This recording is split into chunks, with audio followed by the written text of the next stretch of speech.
Hello and welcome to the show. We start this week's first episode on GTA 5 with Invisible AK racing around a stunt race on GTA 5. Now this is a mad, loopy crossover sort of a mess, and going around a corner doesn't quite get out of the way of an oncoming green car.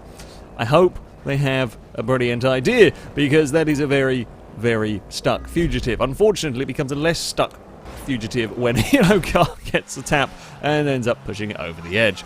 Alpha Force C Guy up next on GTA 5, although doesn't think that they are actually playing GTA 5, as the Ardent would rather be in Tony Hawk. So we go for a kind of half front flip twist to a grind to a 540 J-turn off of a roof. It's an impressive collection of stunts. Very impressive, well done.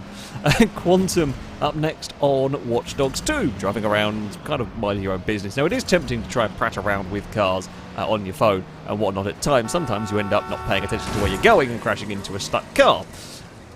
The AI has a way of dealing with this. It's an A way of dealing with this. The AI is fine, the car was on fire, but we got out of that one, no problems whatsoever. Bumpy D up next on Forza Horizon 4. Now, I'm not a fan of the ghosting at the start of the races. However, Forza is taking it to a whole new level with this one, while things are a little wrong into turn 1. There are no cars. No, there are nameplates, and if you watch very carefully, you can see them drive through the sort of signs. They can kick up dust and whatnot, but actual vehicles, there are none. I mean, the only thing worse is that they did actually affect the player, but it's unhelpful. Stormy up next on Horizon 4, just completed a Forza-thon event. It is now taking a shortcut down a mountain. Thing is, mountain beats Coinseg. Yes, it does. A very, very well-balanced Coinseg is now not going to be going any further. I mean, it's like when they balance the rocks on the beaches, you get like these little incredible towers. It's like that, only with cars. Quite expensive cars at that. It's not even going to move.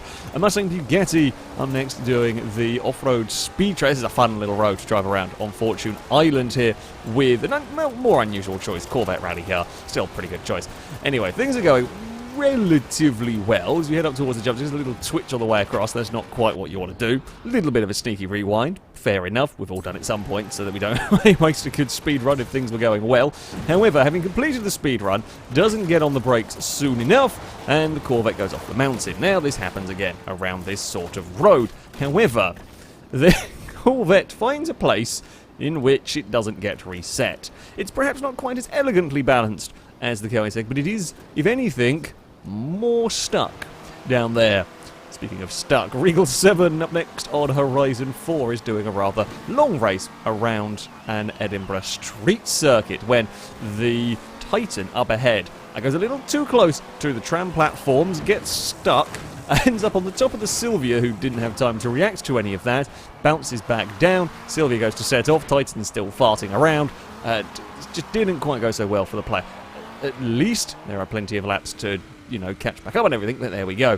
Leo up next on Horizon 4, racing at the Mudkickers Park, learning why car hats are sometimes difficult. I don't quite know what was going on with the physics of all of that, but the Roadster initially looks like it's going to fall off backwards. It goes for a front flip in all of that. It does land back on its wheels and get going. However, later in the same race, trying to recover from said rollover, is again trying to get past a Focus this time, just slightly misjudges it, lands on the roof of the Focus, and we're going to go for, again, not the roll you expect when it initially comes off the roof of the car. No, it rolls the other way, but it is a roll, so we had a front flip and a roll. It's not quite working out around here by the looks of it. A Redline Prime up next on Horizon 3 is trying to wheelie onto the top of a Lycan. However, the game is having none of it, and it's wheelie through a Lycan. Now, I've seen cars glitch through each other before, but normally you're not able to push vehicles around when you do this. Normally, you just get stuck in each other until the vehicles separate, but no, this time, you can actually push the Lycan, and you can push the Lycan at some pretty decent speeds. Again, that's about 90 miles an hour before a bump throws it out of the Toyota.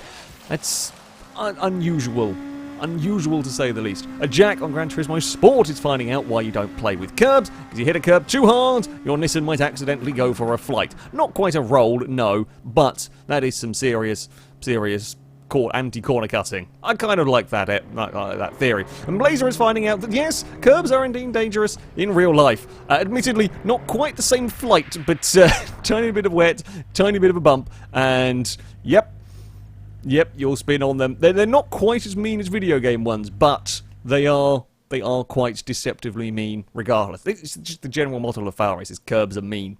That, though, is going to be it for this episode. As ever, if you have clips you'd like to submit to this series, you can via our forums. There'll be a link in the description of this video. At the very top of the forums is the FailRace clips and mission section, and in there you can find all of the rules and how to submit them. However, that's going to be it from me. Thank you all very much for watching, and until next time, a goodbye.